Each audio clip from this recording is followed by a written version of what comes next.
You are listening to the Marc Guzman podcast experience.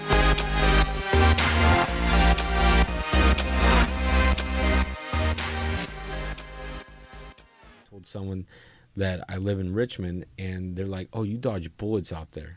Mm-hmm. So often. You know, and that was just a few years ago that they actually said that, and no, that's not the case. So, what is the youth going through right now in Richmond? What's it like?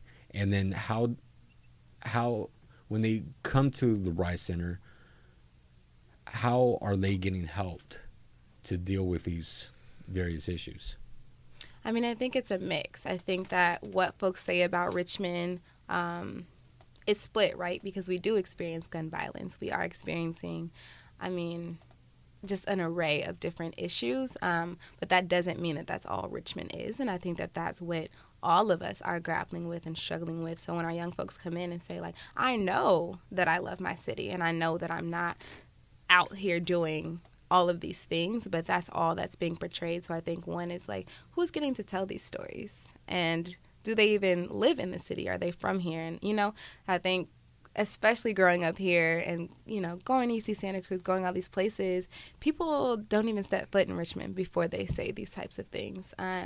But I think for our young folks, it's one, getting to outline, like, this is what I'm hearing from folks, that whether they're in the community or outside of the community, this is my experience, and that's, dealing with issues in the school, whether it's issues with the teachers, issues with other students and things like that, dealing with gun violence and things like that, bringing it into the space and having an open dialogue about, okay, how do we process this? Because I think growing up here, you don't learn how to actually deal with your trauma. It is very much like, okay, how can you kind of, put it in the back and keep pushing? Like, how can you ignore this?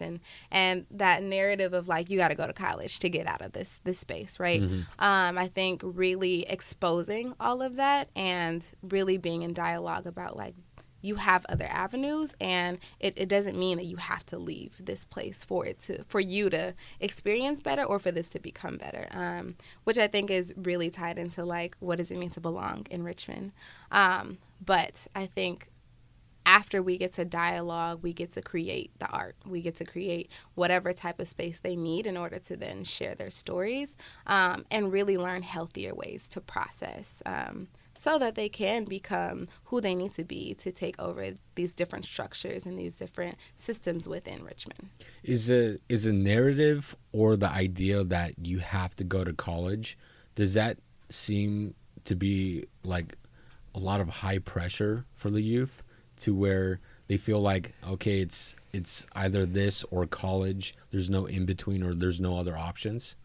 I mean, does that seem like a lot of pressure to the youth right now? I mean, I think because of Ryse, it's less like that, because we have in our education and justice department, we can get resume training. We can, people, like, we have staff that go to the interviews, that go buy the clothes for the interview, like, that are really supporting them so that they can see that there are other avenues. Like, you can go into a trade school, or you can go to college, or you can go straight into the workforce. So I feel like there's a less stress, but I know that growing up, for me, especially being in a program like Making Waves, which was phenomenal, that was it. Like, you're going to school. And it's not a conversation.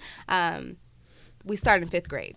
You're going to college. And that's just what it was. So I think for me it was very hard, because I was like, okay, this isn't telling me how to fix where I come from. This is telling me that I have to leave in order to be better than where I come from. And that was the struggle. And I feel like young folks slightly feel that, but now they're getting to see and have access to these other avenues within their city. Okay. One of the things, because, I brought up that we do have college access at Ryse. And so it's about how do we view, what's the framework for what college access looks like. And so when we talk about college access and talk about being college ready, it's not just about this young person is going to be going to XYZ university.